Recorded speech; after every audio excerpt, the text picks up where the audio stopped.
We strongly encourage vaccinating at our practice, mostly because it's one of the few things we do as physicians that has been proven over the years to really work well. It's a very preventative medicine, and that's actually what pediatricians are. We're preventative, physicians. The greatest gift that a parent can give their child in this day and age is to have them vaccinated. Spacing out vaccines has never been shown to be as effective and potentially is quite harmful to the children.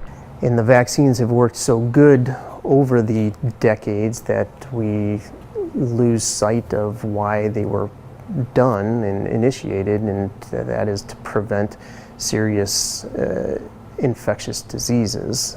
There's so much controversy about childhood vaccinations, and sometimes I don't understand where it comes from, but I think vaccinations for children are one of the most important things we do as pediatricians. I know I have sat next to the bedside of a child who has been bedridden, no longer walking, talking, or able to feed themselves because of a harmful disease that we could have protected them against.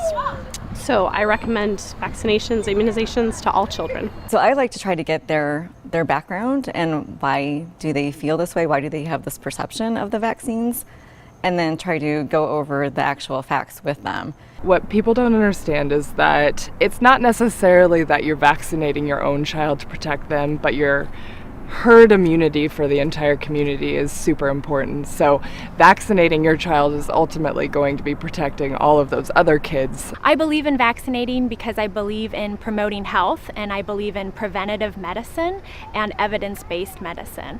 And I vaccinate my own children because we don't see diseases here that other countries see because we've prevented them.